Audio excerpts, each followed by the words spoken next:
Far beyond the edge of human maps, in a region of space where 3 dying stars cast a dim red light over broken planets, the Verne Concorde was losing its war. For 300 years the Verne had been peaceful traders and builders. They had grown crystal cities on their moons, and sent ships to a dozen worlds. They had never needed an army, because no one had ever attacked them. Then the swarm came. The swarm did not have a name at first. The Verne called it many things in their panic: the Grey Tide, the Eating Dark, the End. Later, when the first reports reached other species, it became known simply as the Devourer. It was not one creature but trillions of small machines, each no bigger than a human hand, that could tear apart metal, rock, and flesh alike, and turn it into more of themselves. They did not think the way living things thought. They did not hate. They did not want revenge or land or riches. They only wanted to consume and multiply, endlessly, the way a fire wants to burn. The Verne had first seen the swarm on the edge of their territory, a strange gray cloud swallowing an empty moon. Scientists were sent to study it. None of them came back. Within a year, the cloud had become a wall of metal locusts eating through 3 border colonies. Within 5 years, it had eaten 2 Verne homeworlds down to bare rock. Billions had died. The survivors fled toward the Concorde's inner worlds, but the swarm followed, growing larger with every world it consumed. Ambassador Thalrin stood on the bridge of the Concorde ship Last Light and watched the drifting wreckage of what used to be a fleet. 70 warships, the pride of the Verne Navy, had gone out to stop the swarm 3 weeks before. Now there was nothing left but scattered metal and the cold quiet of space. Thalrin had lost a brother on one of those ships. He did not let himself think about that now. There was no time. "Status of the outer relay," Thalrin said, his voice flat and tired. "Still broadcasting," said the young officer beside him, a Verne named Sanaya. "No response yet from the coalition of Ieth. No response from the Drassic Empire. No response from the Creel Assembly." "They have all refused," Thalrin said quietly. It was not a question. The Drassic said our request was, in their words, a waste of fleet resources against an unwinnable enemy. The Creel did not answer at all. The Ieth sent condolences. Sanaya's voice cracked slightly on the last word. Condolences. As if we are already dead. Thalrin closed his eyes for a long moment. Every major power in this part of the galaxy had studied the Devourer's growth rate, its kill numbers, its unstoppable expansion, and every one of them had reached the same conclusion. Helping the Verne Concorde was not worth the cost. Better to let the swarm eat the Verne worlds and hope it grew slow with distance before reaching anyone else's border. It was cruel logic, but Thalrin understood it. He might have made the same choice, once, before it was his people dying. "There is one signal left untried," Sanaya said carefully. "A small world, far from any major trade route. The scouts marked it years ago, but no one ever went back. The species there call themselves humans." Thalrin frowned. He remembered the name from an old survey file, buried deep in the Concorde archives. A young species, barely out of their own solar system, with primitive ships and a violent history. The kind of species most galactic powers ignored completely, the way one might ignore an ant colony on the way to somewhere important. "They have no fleet worth mentioning," Thalrin said. "No advanced weapons. What could they possibly do?" "Nothing, probably," Sanaya admitted. "But everyone else has said no. We have nothing left to lose by asking." Thalrin looked at the star map on the main screen, at the red dot marking the swarm's current position, creeping closer every day, like a shadow at sunset. He thought of the children on the last transport ships, of the elders who had refused to leave their homes and had died there instead, of his brother's ship torn open like paper. He thought of how many days the Concorde had left before the swarm reached the last inhabited world. "Send it," he said. "Send everything. Full sensor logs. Casualty reports. Send them our history if it helps. Beg, if you must. I do not care how it looks anymore." The message went out that night, carried on old relay beacons across a stretch of empty space that had never been crossed by any Verne ship, aimed at a small yellow star with 8 planets, the third of which was blue and green and, as far as the Concorde's ancient records showed, home to a species too young and too weak to matter. It took the signal 11 days to reach its destination. On Earth, the message arrived first, at a deep space listening station in the mountains, a quiet place staffed by a small team who mostly monitored old satellites and background radiation. It was an ordinary Tuesday morning when a technician named Priya Anand noticed something strange in the data. A structured signal, clearly not natural, repeating in a pattern that looked almost like a language. She sat up straight in her chair. "Hey," she called to her supervisor. "You need to see this." Within 2 hours, the signal had been flagged, copied, and sent up the chain to a joint research division that had existed for over a decade, formed quietly after the first confirmed detection of alien technology near Jupiter years earlier. Very few people outside a small circle of scientists and military officers knew that Earth had already, secretly, begun preparing for the possibility of first contact. It was not paranoia. It was simply what a species does when it has spent 100 years fighting itself and has finally learned, the hard way, the value of being ready. By that evening, the signal had been decoded enough to understand its shape, if not its full meaning. It was not a greeting. It was not a trade proposal. It was a plea, sent in raw desperation, containing images that made even hardened analysts go quiet in the briefing room. Footage of gray clouds eating through cities, of ships torn apart in seconds, of a species watching its own extinction unfold in real time. General Elena Cross stood at the head of the table, in a secure command room beneath a mountain in Colorado, watching the alien footage loop on the main screen. She was 54 years old, with gray hair pulled back tight, and eyes that had seen more crisis briefings than she could count. Around her sat scientists, military officers, and a handful of civilian advisors, all silent as the images played. "They're not asking for trade," said Dr. Marcus Webb, the lead xenolinguist, his voice tight. "They're asking for help. This is a distress call. A real one." "From who?" asked Cross. "Species calling itself the Varen Concord," Webb said. "Best guess, several advanced civilizations out there, all more developed than us technologically, and every one of them already refused to help. This message is a last resort. They didn't expect us to say yes. I don't think they expect us to be capable of much at all." Cross studied the footage a moment longer, the swarm consuming a moon, the wreckage of a fleet far larger and more advanced than anything humanity had ever built. Any reasonable person looking at those numbers would call the situation hopeless. She had spent her whole career studying situations that looked hopeless. "Get me everyone," she said quietly. "Fleet Command, DARPA, the Joint Chiefs, State Department, and whoever we've got working on the Jupiter Rec program. I want a response drafted within 24 hours. One of the younger officers in the room hesitated. "Ma'am, with respect, should we even consider this? We don't have anything close to what they're describing. If species with real fleets already turned them down." Cross turned to look at him, and something in her expression made the room go still. It was not anger, it was something closer to recognition, the look of a person who has just heard a familiar old song. "Lieutenant," she said, "do you know what people said about us the last time the world ended? Every time. They said it was hopeless. They said the enemy was too strong, too many, too far ahead.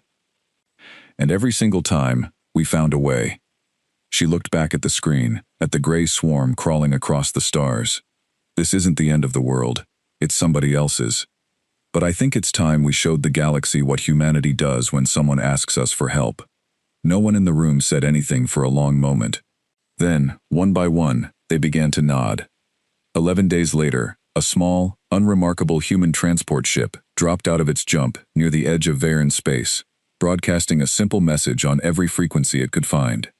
Thalrin, standing on the bridge of the last light, almost didn't believe what his sensors were showing him. A primitive species, a young world, the one civilization everyone else had dismissed. They had come anyway. The human ship that arrived at the edge of Varen space was called the Horizon, and it was, by galactic standards, almost embarrassing to look at. It was small, boxy, and clearly built for practical survival, rather than beauty. Its hull was scarred from years of use. Compared to the sleek silver ships of the Varen or the ancient smooth designs of other galactic powers, it looked like something built by a child out of spare parts. Thalrin watched it approach on the main screen of the last light. His 4 Varen crew members gathered around him in tense silence. None of them had ever seen a human ship before. None of them had ever expected to. Sensors show minimal weapons, Sanaya reported, scanning the newcomer. No shields that we can detect. Engine output is low, compared to standard Concorde vessels. Ambassador, I don't think this ship could survive contact with even a small devourer cluster, let alone the main swarm. They didn't come to fight it themselves, Thalrin said slowly. Not yet. This is a diplomatic vessel. Open a channel. The screen flickered, and for the first time, Thalrin saw a human face. The woman on the screen had gray hair pulled back neatly, sharp eyes, and a calm expression that did not match the desperation of the message the Varen had sent 11 days earlier. Beside her stood a man with tired eyes and a small device in his hand, clearly some kind of translator. This is General Elena Cross, representing the government of Earth, the woman said, once the translation software had caught up. We received your distress signal. We're here to talk. Thalrin had expected pity. He had expected excuses, or a polite refusal wrapped in kind words, the way the Iyeth coalition had sent their condolences instead of ships. He had not expected a military officer speaking with the calm, direct tone of someone discussing a business meeting rather than an extinction event. You received our message, Thalrin said carefully. You understand what we are asking? Our species is being erased. An unstoppable machine swarm, larger and stronger than anything we can fight. Every power we have contacted has refused. We do not have advanced weapons to offer you. No wealth left to trade. We can only ask. There was a pause as the translation caught up on both ends. Cross's expression did not change. We understand, she said. We've reviewed everything you sent us. The footage, the casualty numbers, the swarm's growth pattern. We'd like to send a delegation to meet with your leadership and get a full briefing. In the meantime, my government has authorized me to tell you this. Humanity is prepared to help. Thalrin blinked, an old Varen habit that translated roughly the same way in human body language, a small sign of surprise. Beside him, Sanaya actually let out a small, disbelieving laugh before catching herself. Forgive me, Thalrin said. You have seen the footage. You understand the scale of what you are agreeing to. Species far more advanced than yours, with fleets 1,000 times the size of what we can see on your ship right now, have refused this exact request. May I ask why you would say yes so quickly, without conditions, without negotiation? For the first time, something shifted in Cross's expression. Not hesitation, but something closer to old, tired understanding. Ambassador, can I ask you something first? She said. When those other species refused you, what reason did they give? Thalrin thought back to the messages. The Drassic called it an unwinnable fight, not worth the resources. The Kryal did not answer. The Iyeth said the cost in ships and lives would be too great for the chance of success. Cross nodded slowly, as if she had expected exactly that answer. They looked at the size of the enemy and did the math. Bigger force, smaller force, higher force wins. That's not wrong, by the way. It's just not the only way to think about a fight. She paused. Humanity has spent most of its history losing that exact math problem, over and over, against bigger armies, bigger empires, bigger everything. We've had to get creative about it. We don't look at a swarm like that and see something unbeatable. We see a very large, very hungry system, and every system has weaknesses if you look long enough. Thalrin was quiet for a moment, studying her face on the screen, trying to understand if this was confidence or simply ignorance of what they were truly facing. You have not seen what it does, Thalrin said quietly. You have only seen recordings. That's true, Cross admitted, and I won't pretend we know exactly what we're walking into. But my government has looked at everything you sent us, and we've made our decision. We're not offering you a favor out of pity, Ambassador. We're offering you an alliance, because we believe this fight can be won, and because a species that reaches out for help when it is dying deserves an answer better than silence. Behind Thalrin, Sanaya was staring at the screen with an expression he could not quite name, something between disbelief and desperate, fragile hope, the kind of hope that hurt because it had been beaten down so many times already. We would ask one thing of you, Cross continued. Full access to your data on the swarm.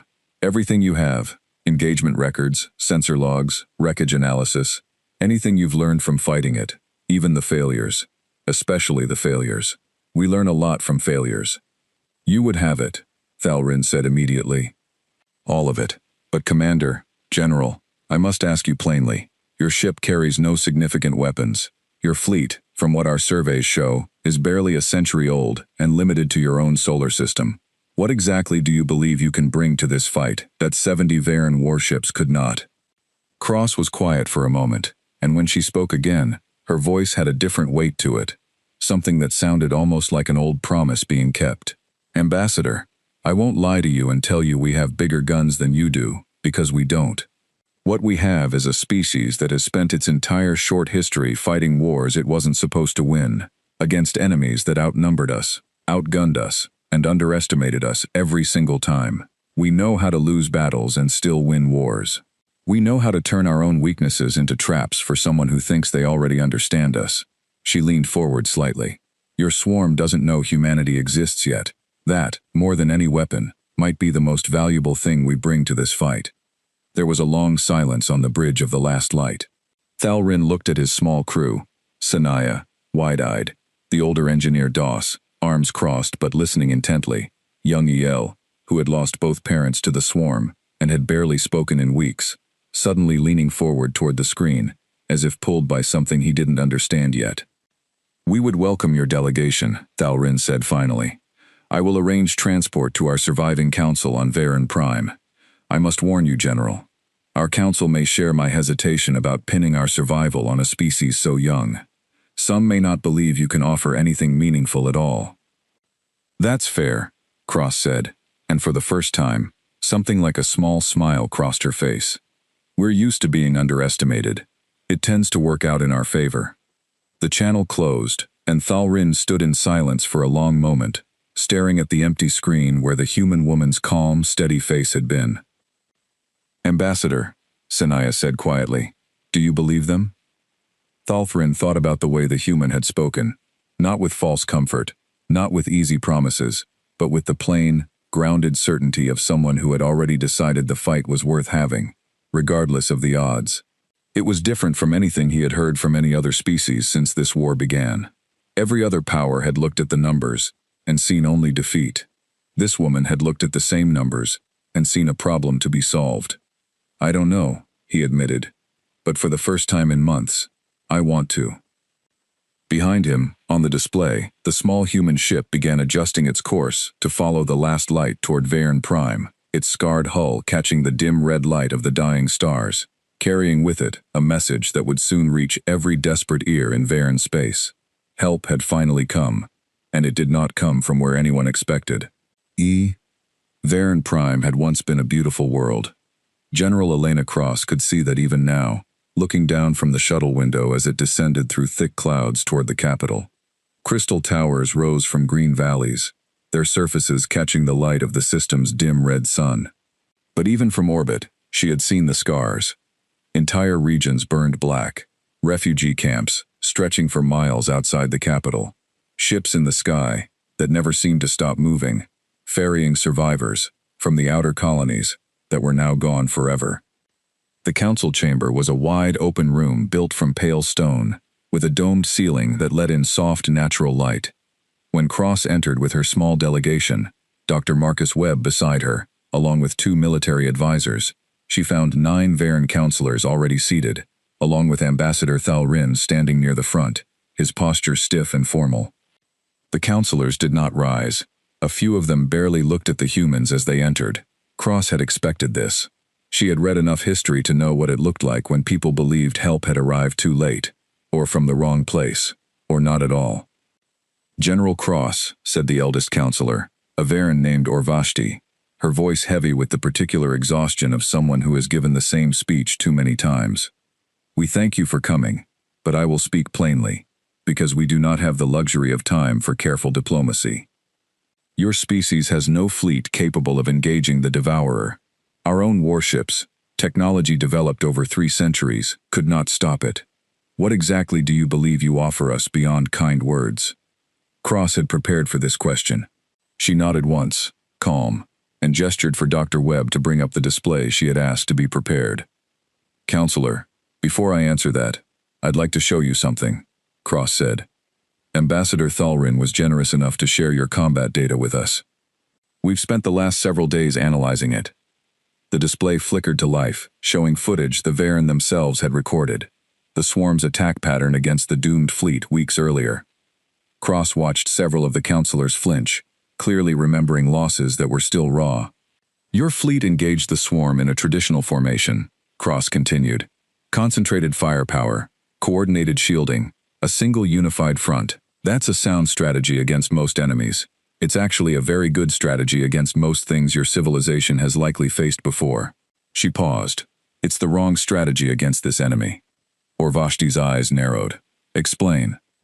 Dr. Webb stepped forward, tapping the display to bring up a slower, more detailed replay of the battle. The swarm doesn't fight like a traditional force, he said.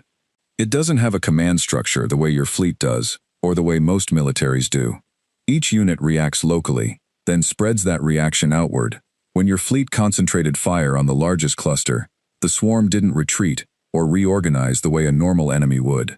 It adapted almost instantly, splitting into smaller groups and surrounding your ships from every angle. It behaves less like an army and more like, he searched for the right comparison, like a disease or a fire. It spreads toward fuel and pulls back from resistance in a very specific, almost mathematical way. We are aware of how it behaves, said another counselor, a younger Varen named Kess, his voice sharp with old grief. We watched it eat 2 of our homeworlds. Knowing how a storm moves does not stop the storm. No, Cross agreed. But it changes how you build your ship, and where you stand, and what you use as bait. The room went very quiet. Bait, Vashti repeated slowly. Counselor, I want to be honest with you about something, Cross said, stepping forward. My people have never fought anything like the Devourer before. We don't have your ships, your shielding technology, or your fleet size. If we tried to fight this thing the way your Navy did, head on, concentrated, proud, we would lose exactly the way you lost, probably faster, because our ships are smaller and weaker than yours. She let that sit for a moment, but that's not how we fight. We never have been able to. Throughout our history, whenever we've faced something bigger and stronger than us, we've had exactly 2 choices. Die with dignity, in a fair fight we were always going to lose, or find a way to make the fight unfair in our favor. We chose the second option every time we could. Kess leaned forward, something between skepticism and curiosity in his expression. And how, exactly, does a species with ships smaller than ours make an unfair fight against something that ate our largest fleet in minutes? Cross nodded to Webb, who brought up a new image, a rough sketch, clearly hastily drawn but detailed, showing a swarm cluster being drawn toward a small decoy vessel, while a second formation moved in from an unexpected angle. You fought the swarm the way you'd fight an enemy who understands honor, formation, and direct confrontation, Cross said. The swarm doesn't understand any of that. It only understands resources and threats. So you stop offering it a single, large, valuable target. You break your force into smaller pieces that don't look worth attacking directly. You let it spread itself thin, chasing scattered decoys, and then you hit the thinned-out sections with everything you have, one small bite at a time, instead of offering it one large meal all at once. That is not how war is fought, said an older counselor near the back, sounding almost offended.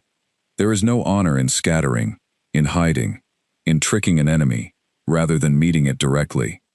Cross's expression did not change, but something in her voice hardened slightly.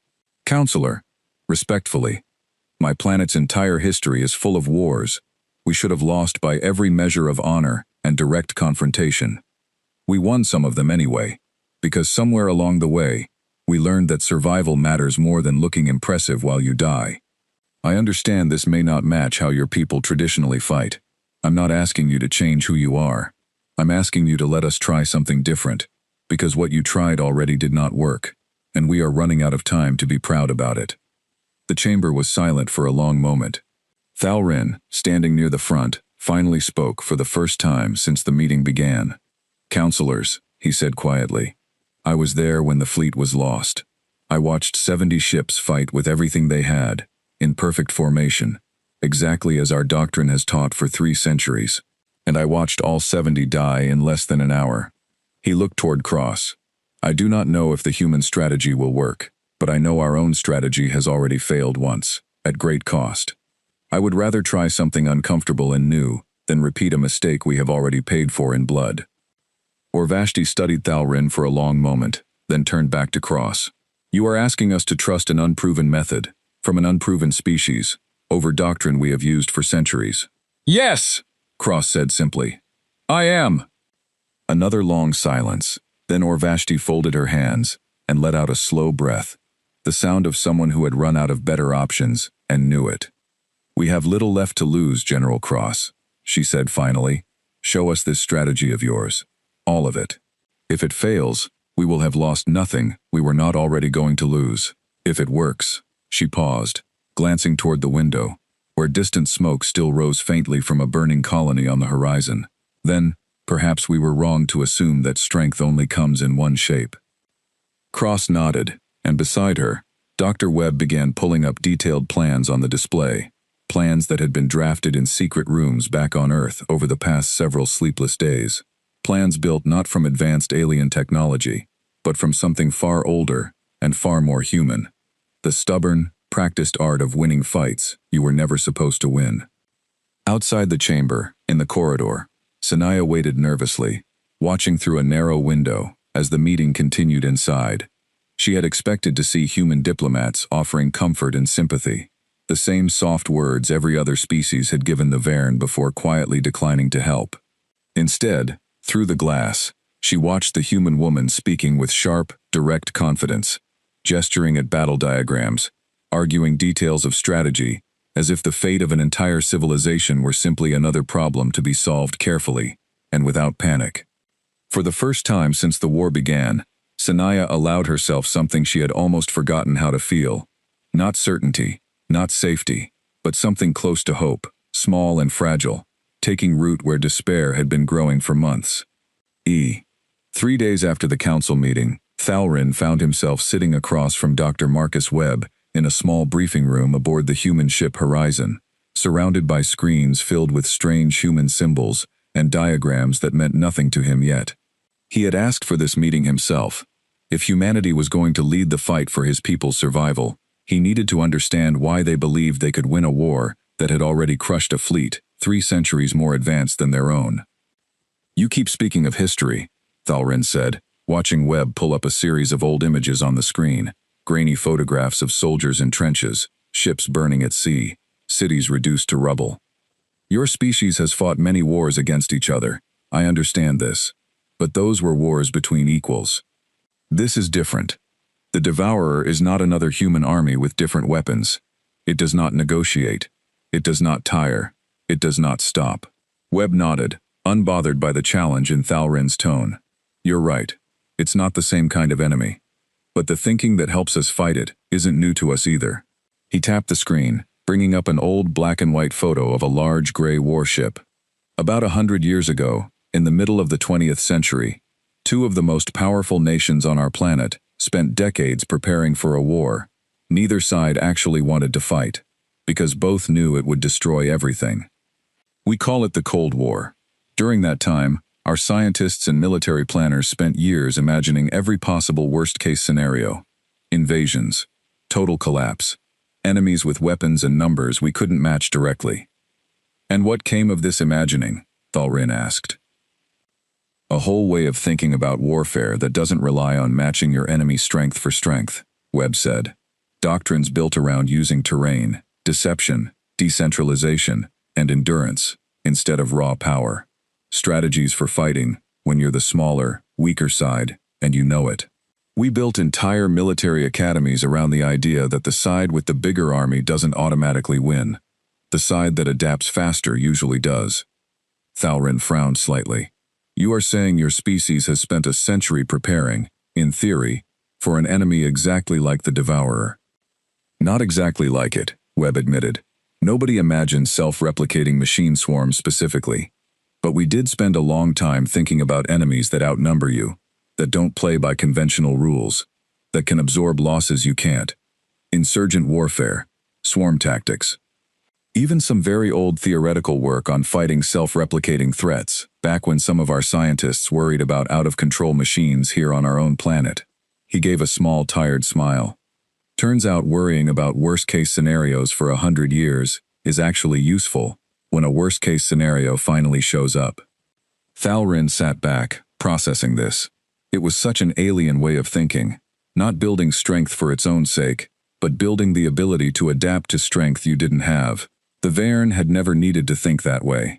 They had grown their power slowly and peacefully over centuries, with no real enemies to force them into difficult creative thinking. It had never occurred to them that this peace might one day become a weakness. "Show me," Thalrin said. "Show me what this thinking looks like in practice." Webb brought up a new diagram, a simple model showing a much larger force spread thin, chasing multiple smaller decoy signals, while a concentrated strike force moved in on the weakened center. "This is the basic shape of what we're proposing," he said. "Right now, the Devourer swarm operates as a single, unified mass, growing and consuming as it moves. Every fleet that's fought it, including yours, has approached it the same way, one force against one mass. That plays directly into its strength. It can concentrate its numbers wherever the threat is greatest. So instead," Thalrin said slowly, working through the logic, "you scatter your own numbers, forcing it to scatter its response." "Exactly," Webb said, clearly pleased. "The swarm reacts locally to nearby threats. That's actually one of its biggest weaknesses, even though it looks like a strength. It doesn't have one central brain making smart decisions. It's closer to millions of small decisions being made independently and then spreading outward. If we can present it with dozens of small threats across a wide area at once, instead of one large fleet in one place, it has to split its attention. And a swarm split thin in 50 directions is a lot weaker in any single direction than a swarm concentrated in one." Thalrin studied the diagram for a long moment. "Our fleet commanders would call this reckless. Sending small groups of ships alone against the swarm, without support, is a fast way to lose them all individually." "You're right. It would be reckless if the small groups were meant to survive contact," Webb said. "They're not. Some of them are meant to die." "That's the hard part of this plan, Ambassador, and I won't pretend otherwise. We're talking about sending decoy forces into contact with the swarm, knowing full well most of them won't come back, specifically so the real strike force can hit a weakened, scattered target instead of a concentrated one." The room went quiet. Thalrin felt something cold settle in his chest. "You are asking us to sacrifice ships, sacrifice crews, deliberately." "Yes," Webb said, his voice gentler now but no less direct. "I know that's a difficult thing to hear. It was a difficult thing for us to plan, too. But, Ambassador, your fleet already lost 70 ships trying to avoid exactly this kind of sacrifice, fighting with everything at once, hoping strength alone would be enough. It wasn't. Every single ship was lost anyway, and the swarm didn't even slow down." He paused. "Sometimes the harder truth is the kinder one. A plan that accepts some losses on purpose to save many more lives in the long run can be more humane than a plan that pretends no one has to die and then loses everyone." Thalrin sat in silence for a long moment, thinking of his brother, of the 70 ships lost in less than an hour, of the desperate, hopeless charge that had achieved nothing except grief. He thought about how the Varen had always prided themselves on their unity, their refusal to sacrifice any life needlessly, a value that had once seemed like their greatest strength, and now, faced with an enemy that did not care about honor or unity, had become a weakness that cost them everything anyway. "How do you decide?" Thalrin asked quietly. "Who goes into the decoy ships, knowing they may not return?" Webb's expression grew serious. "That's the question that's been keeping our command staff up at night, Ambassador. The honest answer is that it has to be volunteers, people who understand exactly what they're being asked to do, and choose it anyway.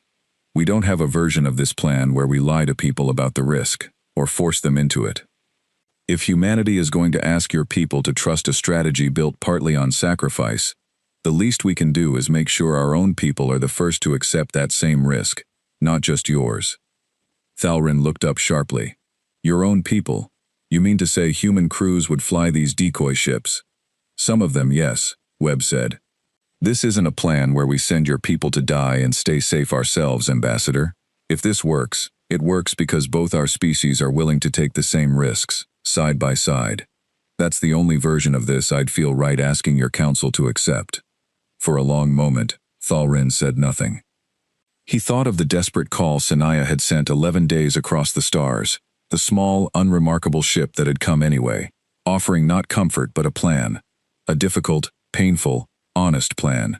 Built not from overwhelming strength, but from a way of thinking his own people had never needed to develop.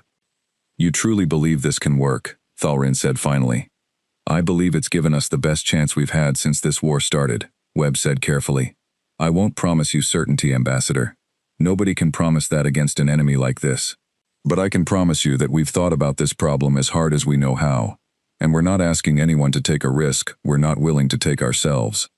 Thalrin looked back at the diagram on the screen, at the small scattered points representing decoy ships, surrounding a larger, concentrated strike force, aimed at the swarm's weakened center. It was not the elegant, unified strategy his people had always favored. It was messy, painful, and demanded sacrifices no Varen commander had ever willingly asked for. But it was also, for the first time in months, a plan built not around hoping to survive contact with an unstoppable enemy, but around actually understanding how to beat one. "I will bring this to the Council," Thalrin said quietly, "and I will volunteer my own ship for the first wave, if it comes to that." Webb looked at him for a long moment, something like respect settling into his tired expression. "Then let's make sure it's worth it, Ambassador." Outside the small briefing room, across the human ship and back on Varen Prime, preparations were already quietly beginning.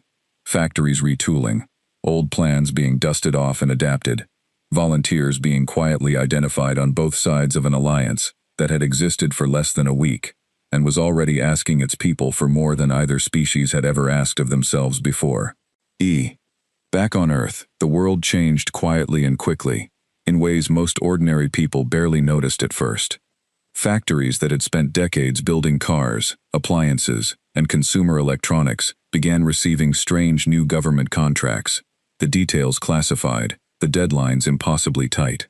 Workers on the night shift in Detroit and Stuttgart and Busan found themselves assembling parts they didn't recognize, following blueprints that had been rushed to them just days earlier. Nobody told them exactly what they were building. Most of them didn't ask. They had seen enough news reports hinting at an international defense initiative to understand that something big was happening. Even if the full truth remained locked away in briefing rooms most of them would never enter. At a shipyard on the coast of Virginia, Captain Sarah Reyes stood on the deck of a half-finished vessel, watching engineers crawl over its hull like ants building a nest. 3 weeks ago, this ship had been scheduled as a standard orbital cargo hauler.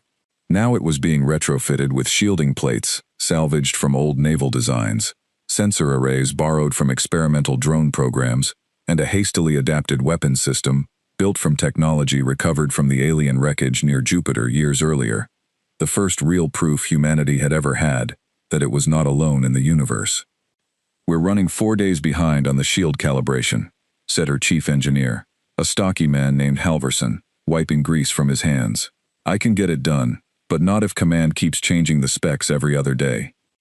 "They're not changing them because they're indecisive," Reyes said, watching a crane lower a heavy section of hull plating into place. "They're changing them because the Varen keeps sending us more data on how the swarm adapts, and every time it changes, we have to adapt faster than it does." Halverson grunted. "Feels like building a plane while it's already in the air." "That's about right," Reyes said. "Get used to it. I have a feeling that's how this whole war is going to go." Across the world, similar scenes played out in dozens of countries. Military bases that had spent years training for conventional threats now ran unconventional simulations, wargaming scenarios against an enemy that didn't fight like anything humanity had faced before. Old Cold War strategists, some of them retired for decades, were quietly brought back into government service as consultants, their long-forgotten expertise on asymmetric warfare and decentralized combat suddenly more valuable than it had been in half a century. Universities that specialized in robotics, swarm behavior, and artificial intelligence found their research budgets multiplied overnight, their scientists reassigned to work directly with defense agencies on decoding the Devourer's replication patterns. In a research lab outside Geneva, Dr. Amara Okafor stared at lines of data scrolling across her screen, the raw sensor readings the Varen had shared from their failed engagements with the swarm. She had spent 15 years studying insect colony behavior before the alien wreckage was discovered near Jupiter, and in the strange, urgent weeks since the distress call arrived, her expertise had suddenly become one of the most requested skill sets in the entire defense program. It doesn't behave like a machine, she muttered to her assistant, a nervous young researcher named Tomas, who had barely slept in 3 days. It behaves like an ant colony, individually stupid, collectively terrifyingly smart. Look at this pattern here. She pointed at a cluster of data points on the screen. When the Varen fleet concentrated fire on one section, the swarm didn't retreat as a whole. Individual units near the attack pulled back and signaled the units around them, and that signal spread outward like a wave. That's not central command. That's pheromone-style local signaling, just mechanical. So if we understand the signal, Tomas said slowly, catching on, we could predict how it spreads, maybe even control where it spreads. Maybe, Okafor said, allowing herself a rare, tired smile. That's the theory we're testing next. The work was not glamorous. It was slow, careful, obsessive analysis, hour after hour, day after day, poring over Varen combat footage and cross-referencing it with decades-old research on ant colonies, bee swarms, and self-organizing systems that had once seemed like nothing more than academic curiosities. But slowly, patterns began to emerge, patterns that no other galactic power had bothered to look for, because no other galactic power had approached the swarm as anything other than an army, to be matched force for force. Meanwhile, far from the labs and shipyards, a different kind of mobilization was happening.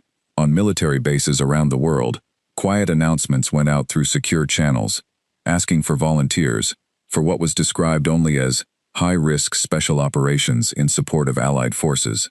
No further details were given, no promises of safety were made. Applicants were told plainly, in writing, that the mission carried an unusually high probability of casualties. More people volunteered than anyone expected. At a training facility in the Nevada desert, newly formed crews began drilling in simulators built to mimic the strange, chaotic combat environment the Varen had described.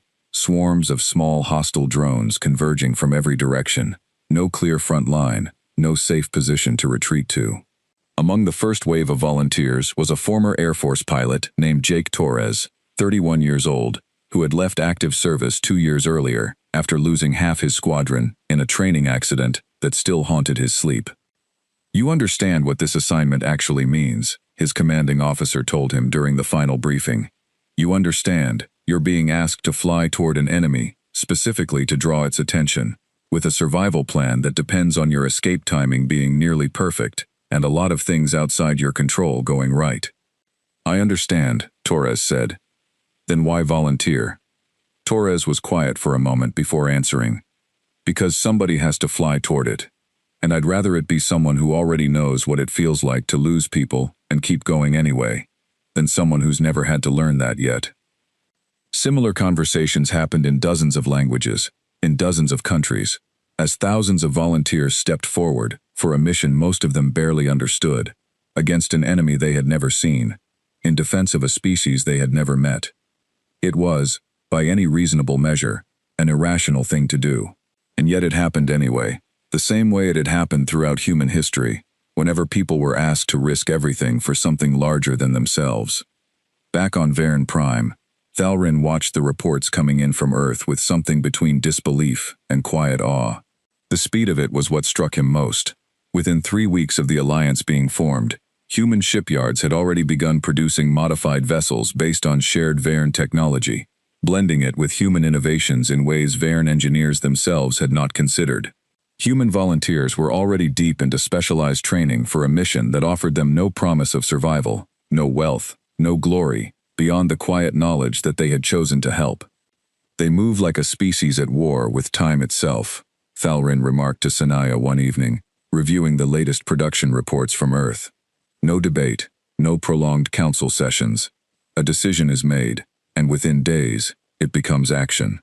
"Is that wisdom?" Sanaya asked, "or recklessness?" Thalrin considered the question carefully. "I do not yet know," he admitted. "Perhaps for a species that has spent its whole existence fighting itself over scarce time and resources, recklessness and wisdom have simply grown very close together." He looked back at the reports, at the growing fleet of strange, mismatched ships being assembled in Earth's orbit, built from salvaged alien technology, decades-old military doctrine, and the desperate ingenuity of a species determined not to lose. Whatever it is, Sanaya, I have never seen anything move this fast in 300 years of Varen history. I only hope it moves fast enough. 3 weeks after the distress signal had first reached Earth, a small fleet gathered in high orbit above the human homeworld. 23 modified vessels, unimpressive in size compared to the great warships of the Varen Concord, but bristling with jury-rigged technology, crewed by volunteers who understood exactly what they were being asked to do and had chosen to do it anyway. On the bridge of the lead ship, Captain Sarah Reyes looked out at the small fleet assembled around her, then toward the distant stars, where the swarm continued its slow, hungry advance across Varen territory. She thought of her daughter back home, of the letter she had written just in case, sealed and left in a drawer she hoped no one would ever need to open. Set course, she said quietly, for Varen space. The fleet moved out into the dark, small and strange, and utterly unlike anything the galaxy had seen before, carrying with it not overwhelming strength, but something far more dangerous to an enemy that had never had to face it, a species that had learned, through generations of hard-won experience, exactly how to turn desperation into victory. News of the Human-Varen alliance spread quickly across the galaxy, carried along old trade routes and diplomatic channels by merchants and messengers who could not quite believe what they were reporting. In the Grand Council halls of the Drassic Empire, the story was met first with confusion, then with open laughter. A primitive species with barely a century of spaceflight, said Hesk Voron, senior war minister of the Drassic fleet, addressing his gathered officers in a chamber built from black polished stone. Untested, unproven. No advanced shielding, no significant weapons technology beyond what they've scavenged from wreckage they don't fully understand. And the Varen have staked what remains of their entire civilization on this species' plan. He shook his head slowly. It would be tragic, if it were not so foolish. Perhaps the Varen have simply run out of better options, offered a younger officer near the back of the room. They have run out of options entirely, Voron corrected, which is precisely why this decision troubles me less than it should. When a dying species makes a desperate choice, the outcome rarely surprises anyone. The humans will die alongside the Varen, and the swarm will grow larger still, and eventually, it will become someone else's problem. He paused. Let us simply hope it takes its time reaching our borders.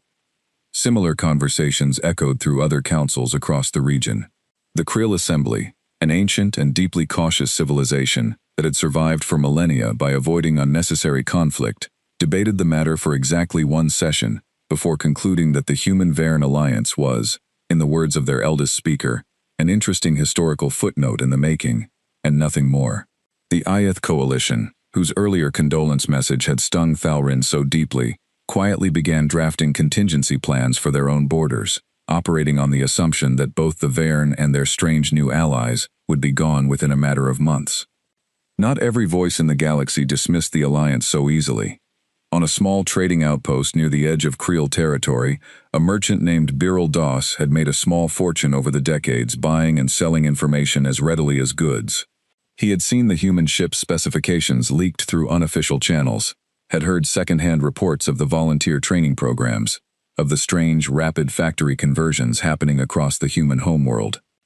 "You don't understand," he told a group of skeptical fellow traders one evening, over drinks in a dimly lit outpost bar.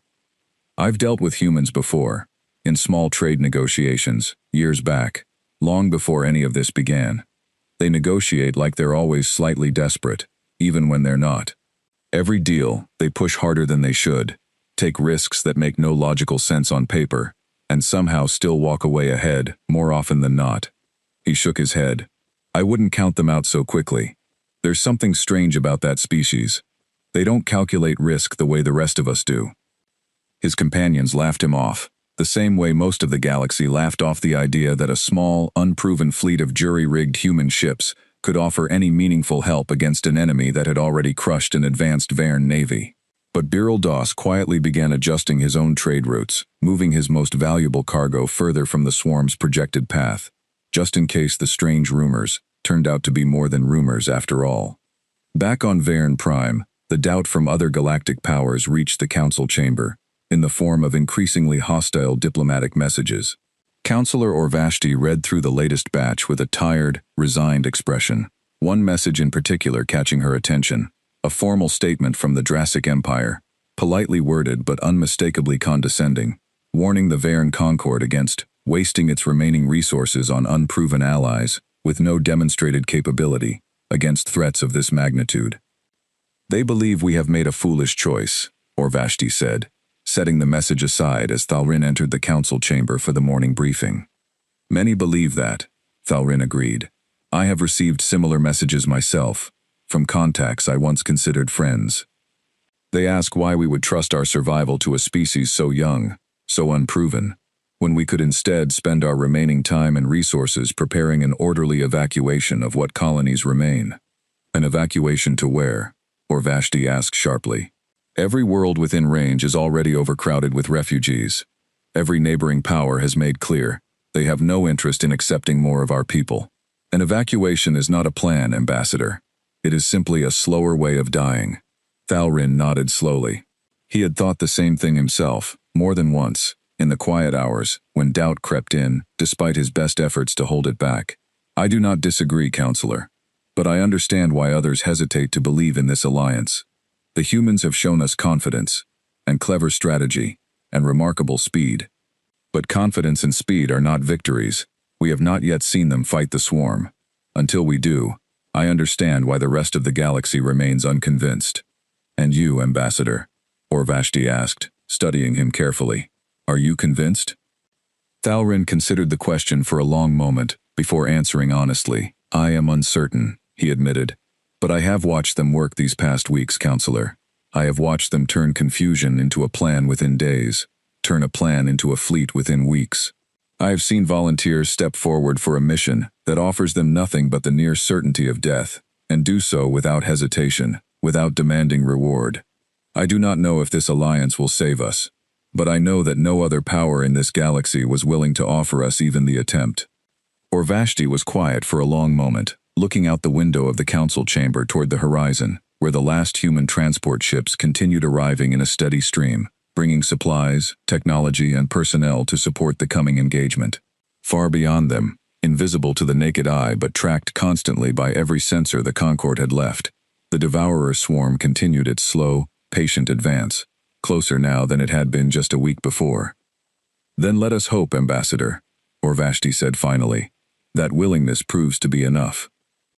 3 days later, the small human fleet that had departed Earth's orbit weeks earlier finally arrived at the edge of Varen space, its 23 modified vessels moving into formation alongside the remaining Varen Navy, a mismatched, unimpressive-looking gathering of ships by any galactic standard, nothing like the grand, unified fleets that other powers were accustomed to fielding. Captain Sarah Reyes stood on the bridge of her lead vessel, watching the sensor readouts as the combined human-Varen fleet finished assembling. Beside her, a Varen liaison officer named Doss, the same engineer who had once doubted the wisdom of scattering ships into vulnerable decoy formations, studied the same readouts with a mixture of nervousness and grim determination. The swarm's outer scouts have been detected 2 systems away, Doss reported. Current projections give us approximately 6 days before contact, assuming its advance rate holds steady. 6 days, Reyes repeated.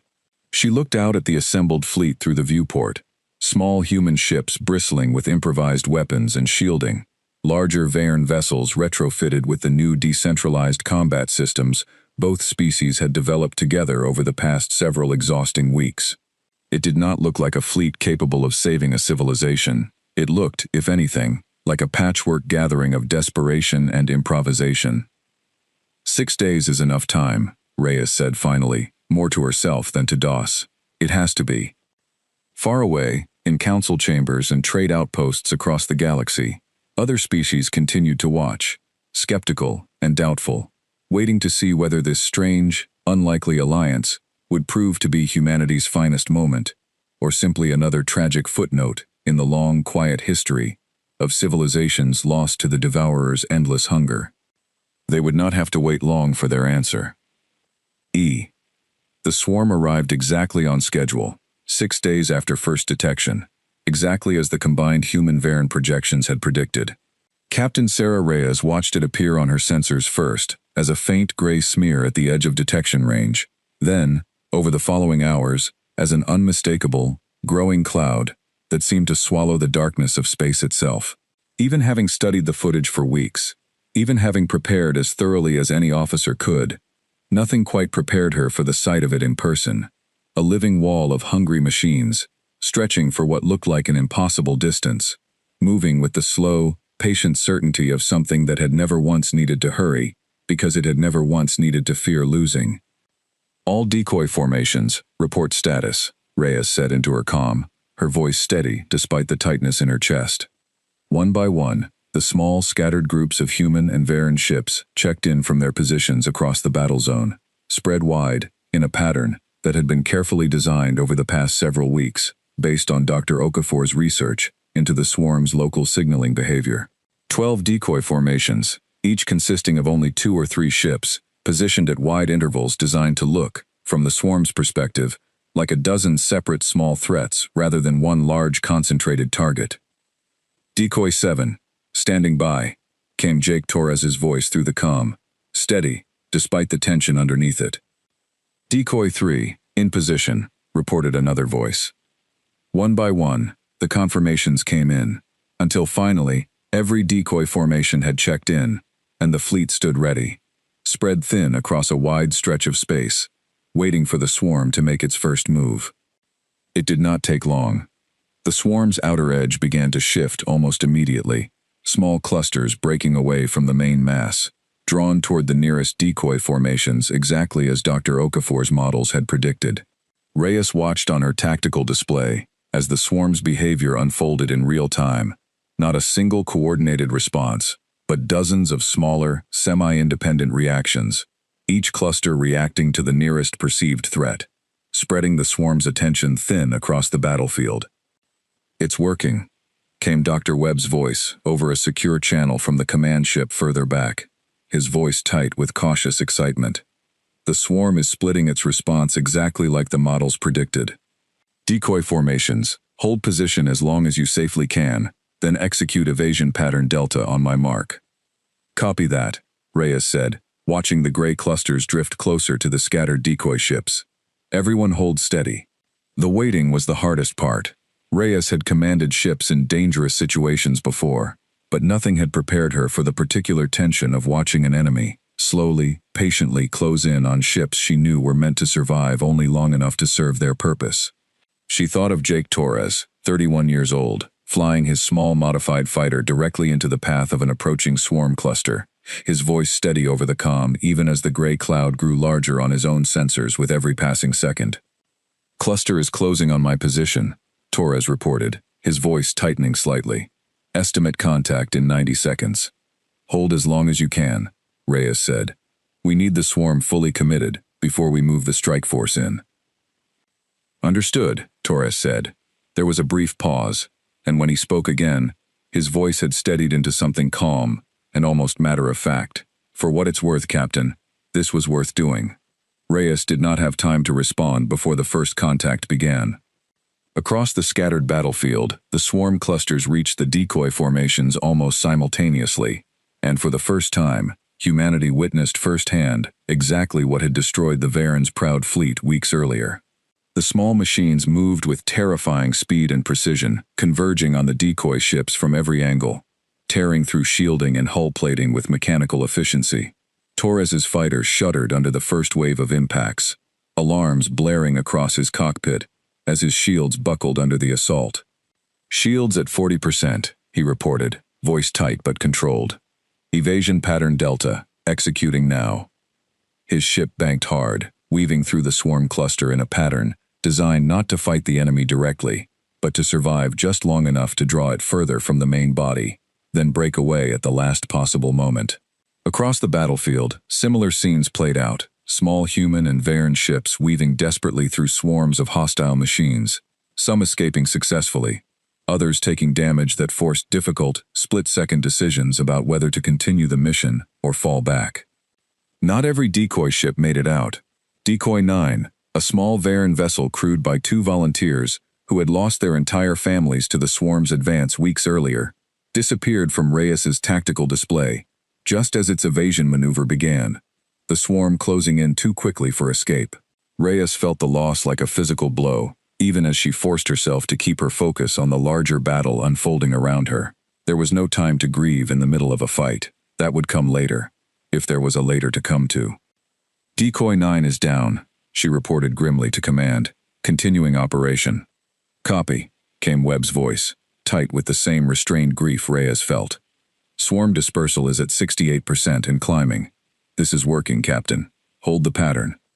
Across the scattered battlefield, the swarm continued splitting its attention across the dozen decoy formations, exactly as the models had predicted, its once unified mass thinning out into smaller, more vulnerable clusters, chasing scattered targets that refused to offer themselves up as easy, concentrated meals.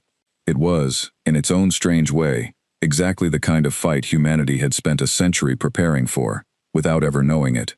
Not a battle of strength against strength, but a battle of patience, misdirection, and the willingness to accept painful losses in service of a larger plan. Behind the scattered decoy formations, the real strike force waited in position, hidden and silent, watching the swarm's mass grow thinner and more vulnerable with every passing minute. Commander Elena Cross, who had insisted on personally overseeing the strike force, despite objections from her staff, watched the tactical display with fierce, focused concentration. Swarm dispersal has crossed the threshold, reported her tactical officer. Central mass is now at approximately 30% of its original density. This is as thin as our models predicted we'd get it. Cross studied the display for a long moment, weighing the cost of waiting longer for even better conditions against the mounting losses among the decoy formations, several of which were now reporting critical damage or complete loss. Strike force, she said finally, her voice carrying clearly across the comm to every ship under her command. Execute Operation Thin Ice. Move in on the central mass. Full coordinated assault. Do not engage the outer clusters. They're not the target. We hit the weakened core, and we hit it hard. The strike force moved out from its hidden position, a coordinated group of the fleet's most heavily armed and shielded vessels, human and Varen ships working together for the first time in true, direct combat. They struck the swarm's thinned central mass with concentrated, overwhelming firepower, exactly at the moment its density had dropped low enough to make the strike genuinely effective. A window of opportunity that existed only because of the sacrifice being made simultaneously by the scattered decoy formations still fighting for their lives across the battlefield. The central mass began to break apart under the concentrated assault, small machines destroyed by the thousands as the strike force tore through the weakened core. For the first time since the war against the Devourer had begun, the swarm was losing ground, its numbers thinning faster than it could rebuild them, its scattered attention unable to reconsolidate quickly enough to respond effectively to the concentrated attack tearing through its weakened center. On the edge of the battlefield, Jake Torres watched the central mass begin to collapse from his damaged fighter, his shields nearly gone, one engine sputtering from a near-miss impact minutes earlier. He allowed himself a tired, relieved smile as he guided his crippled ship carefully away from the remaining swarm clusters, watching the battle turn in humanity's favor for the first time. "Command, this is Decoy 7, he reported, voice hoarse but steady. "I'm damaged but stable, breaking off toward rendezvous point. Central mass looks like it's coming apart." "Copy that, Decoy 7, Reyes responded, relief evident in her voice, despite the professional calm she maintained. "Good work out there, Torres. Get home safe." Across the scattered, chaotic battlefield, as the swarm's central mass continued to fracture under the strike force's concentrated assault, something unprecedented was happening.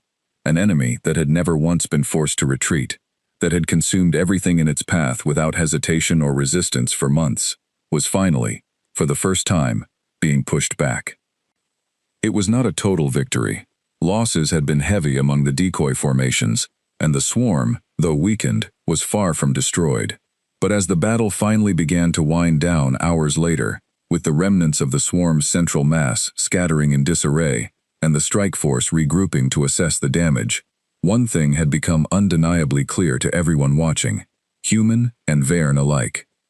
For the first time since the Devourer had begun its slow, hungry advance across Varen territory, it had met an enemy it did not know how to defeat. In the days following the first engagement, the mood aboard the combined fleet was a strange mixture of relief and exhaustion. The battle had proven the strategy could work, but it had also proven, painfully, that the swarm was far from defeated. 3 decoy formations had been lost entirely, along with 2 ships from the strike force that had pushed too deep into the fracturing central mass. The swarm itself, though scattered and weakened, had already begun regrouping within days, its remaining clusters slowly drawing back together the way a puddle of scattered mercury pulls itself back into a single mass.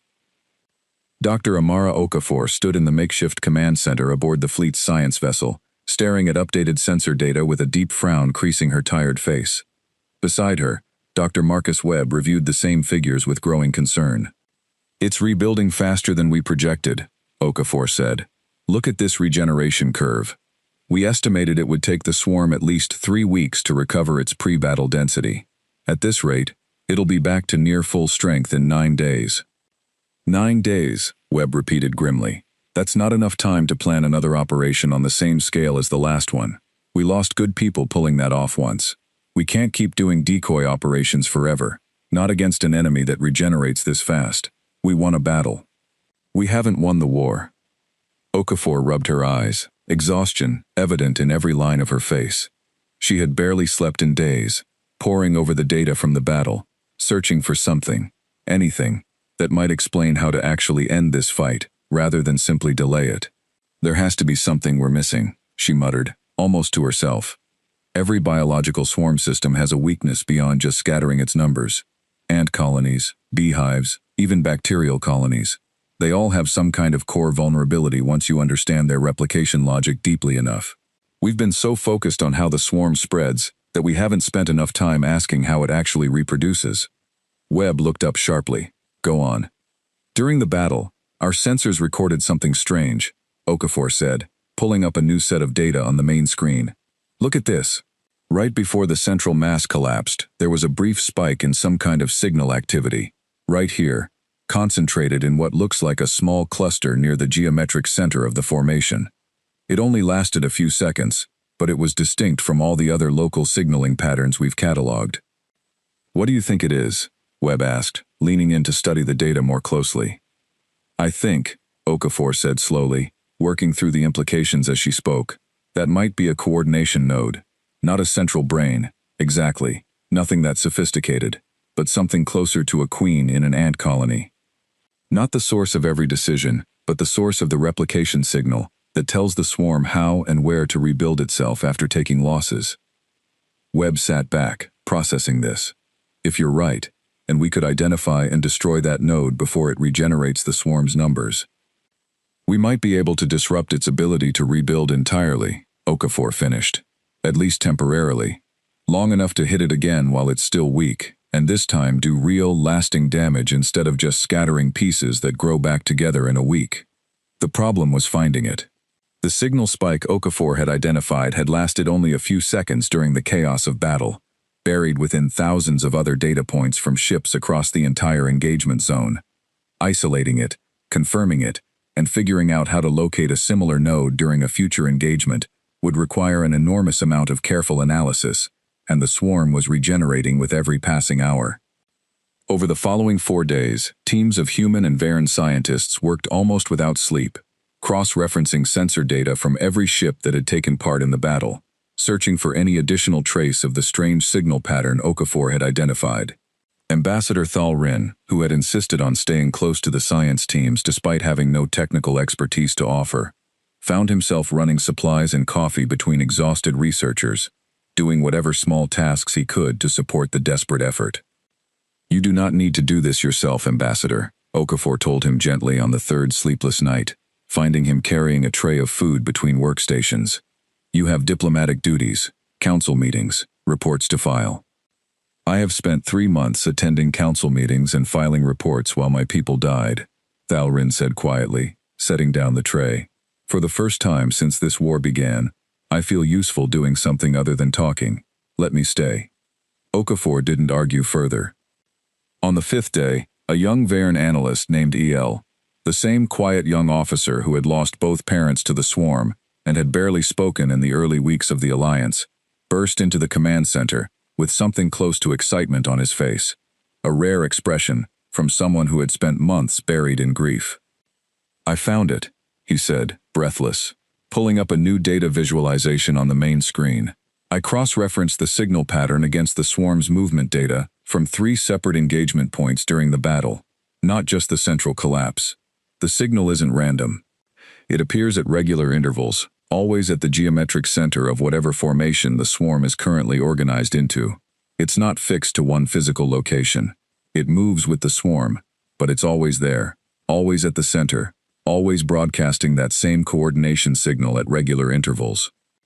Okafor and Webb crowded around the screen, studying the data with growing excitement. "If the signal is predictable," Webb said slowly, "if we know it always sits at the geometric center of the formation, and we know roughly when it broadcasts, we can target it directly," Okafor finished. "Not with a broad strike against the whole formation. A precise strike, aimed exactly at the center, timed to hit right as the coordination signal broadcasts, when the node itself is most active and most vulnerable." The plan that emerged over the following 2 days was riskier than the first battle, in some ways, precisely because it depended on precision rather than overwhelming numbers.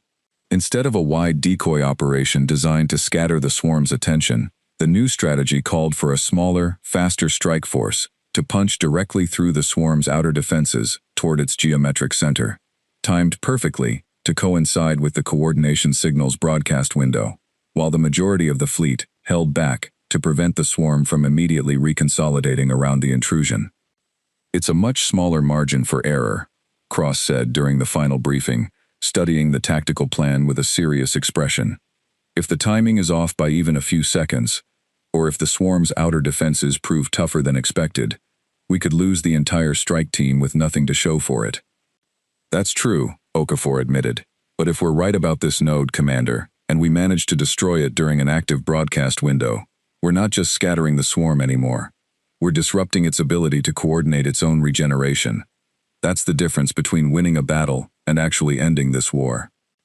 Cross studied the plan for a long moment, weighing the risk against the potential reward, thinking of the lives already lost in the first engagement, of the lives that would continue to be lost if the swarm was simply allowed to regenerate and attack again in a matter of days. "Assemble the strike team," she said finally. "Volunteers only, same as before. Make sure everyone understands exactly what we're attempting and exactly how much is riding on precise timing." Captain Sarah Reyes volunteered to lead the strike team personally, along with a small crew of the fleet's fastest, most maneuverable ships, human and Varen vessels working in close coordination for what would become the most dangerous and most important engagement of the war so far. Jake Torres, still recovering from injuries sustained in the first battle, insisted on joining, despite medical objections. His damaged fighter hastily repaired just enough to fly one more mission. "You don't have to do this," Reyes told him privately before the mission began. "You've already done enough, Torres. Nobody would think less of you for sitting this one out." "I know," Torres said simply. "But I want to see this through. If we're going to end this thing, I want to be there when it happens." 2 days later, as sensor data confirmed the swarm's regeneration had progressed to nearly 70% of its original strength, the strike team moved into position, waiting for the precise moment predicted by weeks of careful, desperate analysis, ready to attempt the single most dangerous and most important strike of the entire war. The fate of an entire species, and the future of a fragile new alliance between 2 very different worlds, now rested on a handful of seconds, and the courage of a small team willing to risk everything on the strength of careful, patient science. The strike team moved through the darkness of space in tight formation, 6 ships cutting a careful path toward the reforming mass of the Devourer swarm, now visible on every sensor as a growing gray cloud that had regenerated with frightening speed over the past several days. Captain Sarah Reyes sat at the center of the formation, her hands steady on the controls despite the tension coiled tight in her chest, watching the countdown timer on her display tick down toward the predicted broadcast window Dr. Okafor's team had calculated after days of exhausting analysis. 90 seconds to predicted signal window, her navigator reported. Swarm outer defenses are already reacting to our approach. On the tactical display, small clusters of the swarm's outer layer began breaking away, moving to intercept the incoming strike team exactly as expected. This part of the plan had been anticipated, even welcomed. The strike team's 6 ships were fast, heavily shielded for their size, and equipped with the best defensive technology both human and Varen engineers had managed to combine in the desperate weeks since the alliance began. They were not meant to fight through the swarm's defenses with brute strength. They were meant to survive just long enough, moving just fast enough, to punch through to the geometric center before the coordination signal's broadcast window closed. "Contact in 10 seconds, Reyes reported, watching the first wave of swarm units close in on her formation's outer edge. The impact, when it came, felt like flying through hail made of razor blades. Alarms blared across Reyes's cockpit as her shields absorbed the first wave of collisions, the small machines of the swarm's outer layer, battering against her ship's hull with mechanical, relentless persistence. Beside her, the other 5 ships of the strike team pushed forward through the same punishing assault, each pilot focused entirely on maintaining formation and speed, ignoring the damage accumulating on their hulls in favor of reaching the swarm's center before the critical window closed. "Shields at 60%, Torres reported from his position on Reyes's left flank, his voice tight but controlled, despite the visible strain audible underneath. "Still holding formation. 30 seconds to signal window," came the navigator's voice, sharp with urgency. "We need to be at the center by then, or this whole run was for nothing." The strike team pushed harder, engines burning at maximum capacity, as they cut deeper into the swarm's reforming mass, the density of hostile machines around them growing thicker with every passing second. Reyes felt her ship shudder under repeated impacts, watched warning lights flare across her console as critical systems began taking damage, and forced herself to focus entirely on the narrowing path ahead, trusting the careful calculations that had brought them this far. 15 seconds, the navigator called out. "Formation is holding, but we're taking heavy damage across all 6 ships." "Everyone stay on target," Reyes said, her voice carrying clearly across the strike team's comm channel despite the chaos surrounding them. "We're almost there. Hold formation." They broke through the swarm's densest layer with only seconds to spare, emerging into a strange, comparatively open pocket at the formation's geometric center, exactly where Dr. Okafor's analysis had predicted the coordination node would be broadcasting its critical signal. For a brief, suspended moment, Reyes saw it clearly on her sensors, a small, dense cluster of machines, distinct from the surrounding swarm, pulsing with the same signal pattern that had been identified days earlier during exhausting analysis of the first battle's data. "Target confirmed," Reyes said, her voice steady despite her racing heart. "All ships, concentrated fire, now." The strike team unleashed everything they had at the small, dense cluster at the swarm's center. 6 ships firing in perfect coordination at a target no larger than a small building, buried at the heart of an enemy that had never once been forced to defend something so precisely vulnerable. The cluster began to break apart under the concentrated assault, small machines, destroyed by the dozens, as the coordination node structure began to collapse. And then, something changed. Across the entire swarm, visible on every sensor throughout the battle zone, the coordinated, purposeful movement that had characterized the Devourer since the war began suddenly fractured into something closer to chaos. Clusters that had been moving with deliberate, patient certainty suddenly stalled, some drifting without clear direction, others colliding with each other in confused, disorganized patterns that no one had ever witnessed from the swarm before. "It's working," Okafor's voice broke through on the comm from the command ship, tight with disbelief and excitement. "The regeneration signal has gone silent across the entire formation. Whatever that node was doing, it wasn't just coordinating this cluster. It was coordinating the whole swarm's structural integrity. Without it, the outer layers are losing cohesion." But victory, when it came, did not come without cost. As the strike team fought to disengage from the swarm's center, the outer layers, no longer coordinated but still individually lethal, closed in with renewed, chaotic aggression, no longer part of a controlled strategy, but simply lashing out with whatever remained of their base programming. Reyes watched in horror as one of the strike team's ships, a Varen vessel piloted by a young volunteer named Kess, who had lost his entire family to the swarm months earlier, took a direct hit that tore through its already weakened shields. "Kess, report!" Reyes called out, watching the ship's status readout flicker and fade on her display. There was no response. "Kess is down," her navigator reported grimly, voice tight with barely controlled grief. No life signs detected. Reyes felt the loss like a physical weight, but there was no time to process it, no time to grieve. Not yet. Not while 4 remaining ships still fought to escape the swarm's collapsing, chaotic center. "Everyone, disengage now," she ordered, her voice steady through sheer force of will. "Get clear of the formation. Full burn, don't look back." The remaining ships pushed hard for the edge of the battle zone, weaving through the swarm's disintegrating outer layers, taking further damage but managing, one by one, to break free into open space. Jake Torres's fighter, already damaged from the initial breach, took a final hit just before clearing the swarm's edge, one engine failing completely, sending his ship into an uncontrolled spin that took every ounce of his skill and remaining systems to stabilize. "Torres, talk to me," Reyes called out, watching his status readout flicker dangerously. "Still here," Torres said, his voice strained but alive.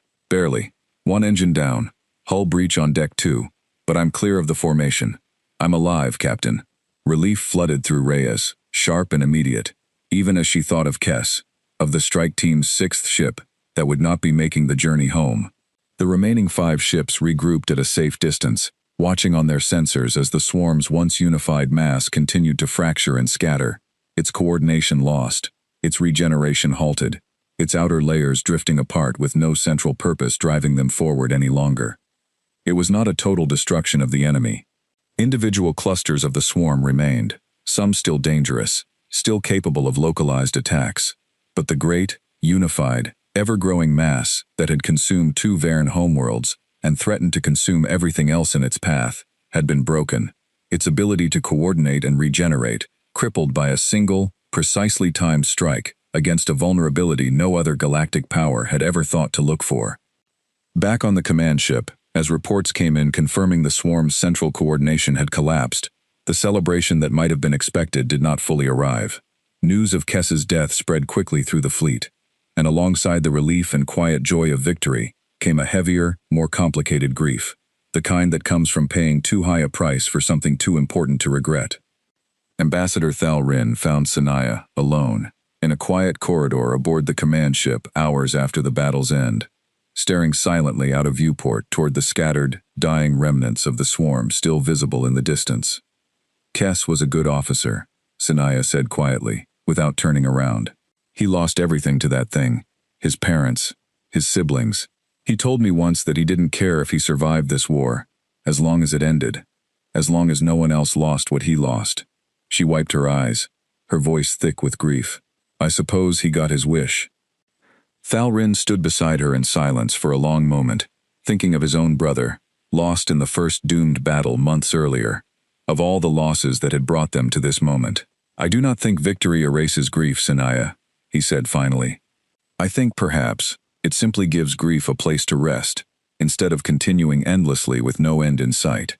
Across the fleet, similar quiet moments played out among both human and Varen crews, victory and loss intertwined so closely that it was impossible to fully separate one from the other.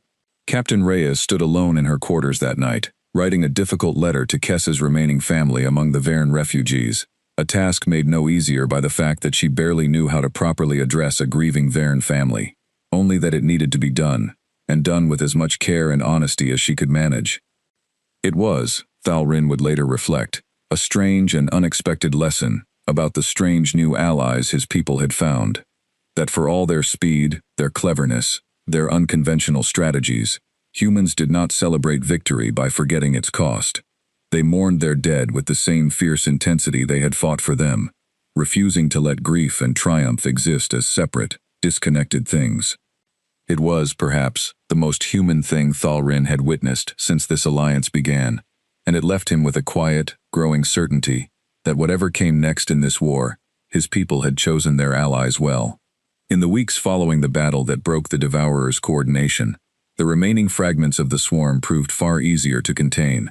Without the central node to guide its regeneration and coordinate its movements, the scattered clusters that remained behaved less like a unified, unstoppable force, and more like what they truly were underneath: countless small machines with no larger purpose left to serve. Combined human-Varen patrol fleets methodically hunted down and destroyed the remaining clusters over the following month, a task that, while still dangerous, no longer carried the same existential weight the war had once held. Varen Prime and the handful of remaining Concord worlds began the slow, difficult work of rebuilding. Refugee camps that had swollen with displaced survivors over the previous months slowly began to empty as people returned, cautiously at first, to worlds that had been threatened for so long they had almost forgotten what safety felt like. It would take generations to fully recover from what had been lost. Entire homeworlds reduced to bare rock, populations halved, a way of life forever changed by the war. But for the first time in over a year, the Varen Concord looked toward the future with something other than dread. News of what had happened spread across the galaxy far faster than anyone in the Alliance had anticipated. The story was, by any measure, a remarkable one. A young, previously unremarkable species, dismissed by every major galactic power as too primitive to matter, had not only agreed to help a dying civilization when everyone else refused, but had actually succeeded in doing what advanced fleets with centuries of technological development could not. Within weeks, the story had reached every corner of known space, told and retold, with varying degrees of accuracy, but always carrying the same essential, astonishing truth at its core. In the Grand Council halls of the Drassic Empire, War Minister Hesk Voran found himself facing uncomfortable questions from his own advisors, questions he had not expected to be asking, so soon after dismissing the human-Varen alliance as a tragic, foolish gesture. "The reports are confirmed," said one of his senior officers, standing before him with a datapad displaying detailed analysis of the battle. A human strategy did not simply delay the swarm's advance. It identified and exploited a structural vulnerability our own researchers never detected in 3 centuries of studying similar threats. Their scientists found something we missed entirely. Voran studied the report in silence for a long moment, his earlier confidence replaced by something closer to grudging, uneasy respect. "Send a formal message to the Varen Concord," he said finally. "Congratulations on their victory, and inquire, discreetly, whether they might be willing to arrange an introduction to their human allies. It seems we underestimated a species we should have paid closer attention to." Similar conversations happened across the galaxy in the weeks that followed. The Creel Assembly, whose ancient caution had led them to dismiss the alliance as a doomed footnote, quietly began drafting diplomatic overtures toward Earth, careful and measured, but unmistakably driven by newfound curiosity about a species whose capabilities had proven far greater than their unimpressive fleet size had suggested.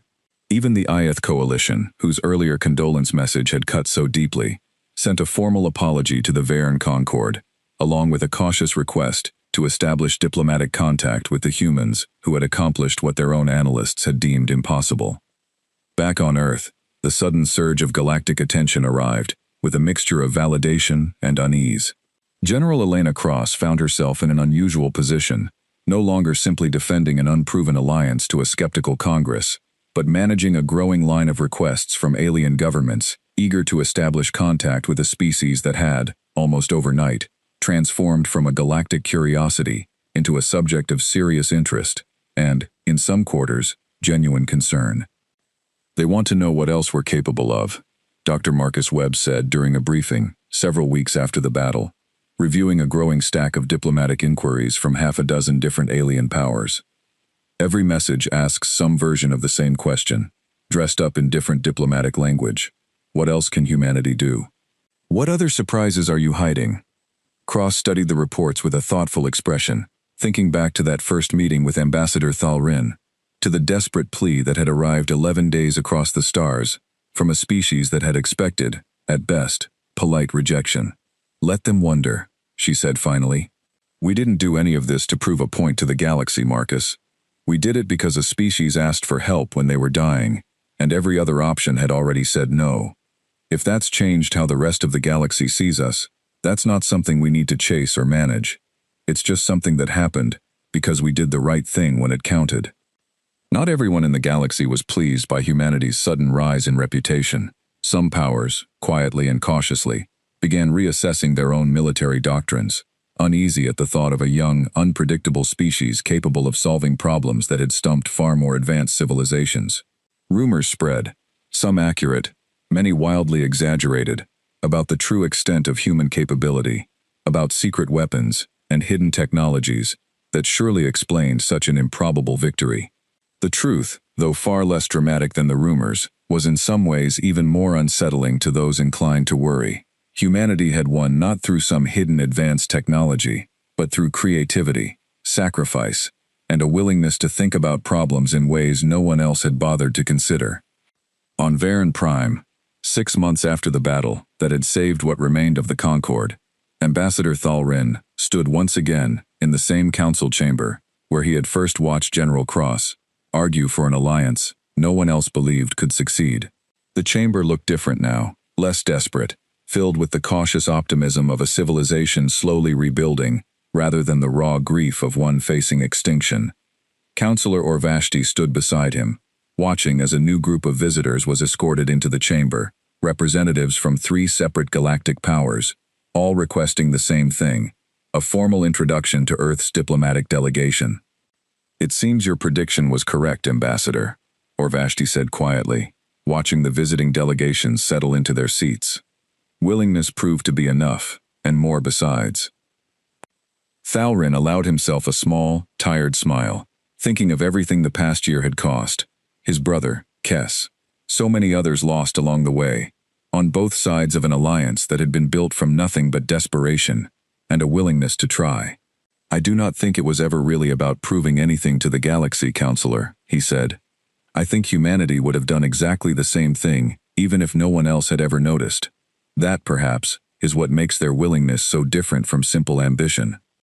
Later that day, General Elena Cross stood at the head of a small human delegation, greeting the newly arrived alien representatives with the same calm, steady confidence she had shown from the very beginning of this unlikely alliance. She thought of that first message, received on an ordinary Tuesday morning by a young technician who had almost missed it entirely, of the desperate plea from a dying civilization that no one else in the galaxy had been willing to answer. "Ambassadors," she said, addressing the gathered delegations with a small, measured smile, "welcome. I understand you have questions about what humanity is capable of." She paused, glancing briefly toward Thalrin, who gave her a small, knowing nod from across the chamber. "I'm happy to answer what I can, but I'll tell you plainly, the same thing I told the Varen Concord the day we first met. We're not here because we wanted to prove anything to anyone. We're here because someone asked for help, and we believed the fight was worth having."